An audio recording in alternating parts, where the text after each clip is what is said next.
I'm 39 years old, but really the last year of my life is the only year I have truly lived. My name is Kristen, and this is my story. So at the age of 14, I started drinking alcohol, smoking marijuana.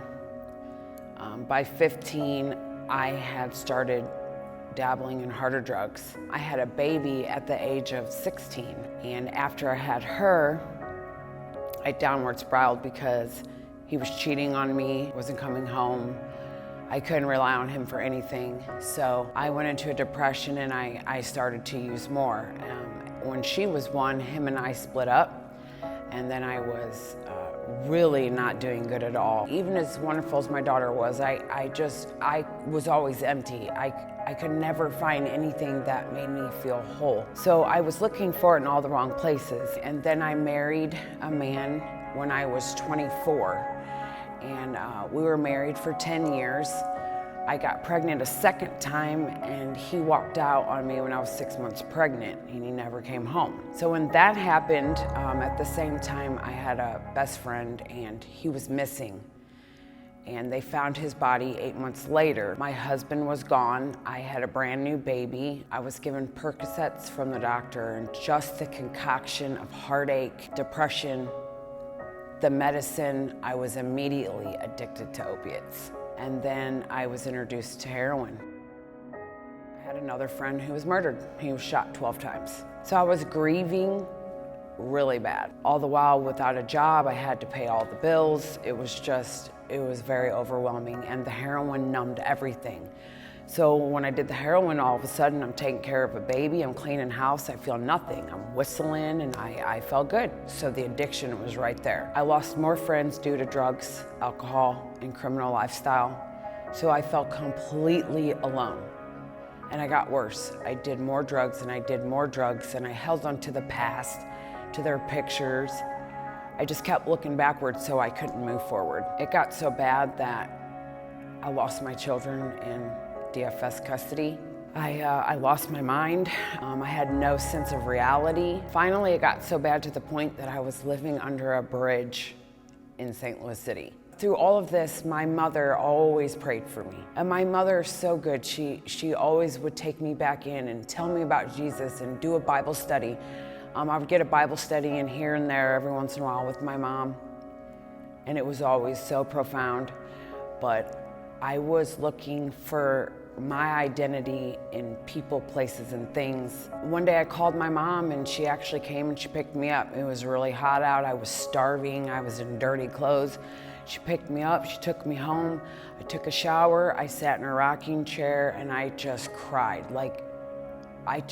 There was no hope. I could not by any means get myself together at all. And all of a sudden, it's like I'm in a train that goes under a tunnel where there's light, so it flashes bright then dark, bright then dark, bright then dark, and it's going really fast. It literally took Jesus to come down. It's like he literally kissed me on the forehead, and I woke up. It was so profound that people's heads were spinning. My entire family, they were just all in shock. We were all blown away. And in that second, he delivered me from addiction. He gave me self-worth. He gave me everything in 1 second. The revelation of the Lord revealed to me of how I'm speaking death instead of life. Everything coming out of my mouth was death. Instantly changed the things that I watched, the things that I listened to. I was so deceived in substances and needing medicine and things to live and to make it. And literally, all I need is him, his Holy Spirit. And not only did he do all that, but he gave me a career. Every job I ever had before I hated, I would look at the clock every 2 minutes. He gave me the career of painting. I love to paint, and it's amazing. He's given me an income. Not only am I providing for myself, I also take care of all of my children. I help with my grandchildren. I help take care of my mother, who's always took care of everyone else. And did everything to learn about him, to reprogram my brain, my way of thinking.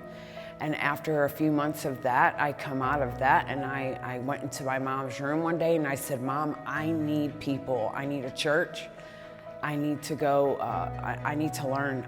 I need a family. I need a support team. So she said, I know exactly where to take you. And so she brought me here to connect. The day I came here, I knew that I was home. And it's just getting better and better and better. And God is so good that I cannot believe I wasted all that time without him. I cannot believe it, but I do believe that it was all for a reason. It wasn't very long, and he already restored my children to me. My children can say, remember Mommy, before you knew Jesus? And you know now how you have Jesus? So it's a testimony to them. It's something for them to know, and they know that Jesus is real.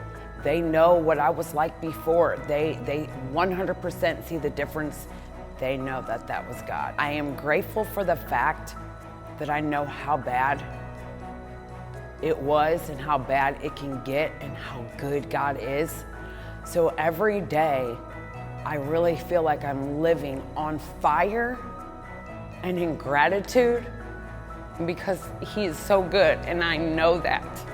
So I'm grateful that I seen how dark it can get, and even then he took care of me, and it could have been way worse. But I'm so grateful. There's no medium. It is God and Satan. It is black or white. He's so good, and I know the difference.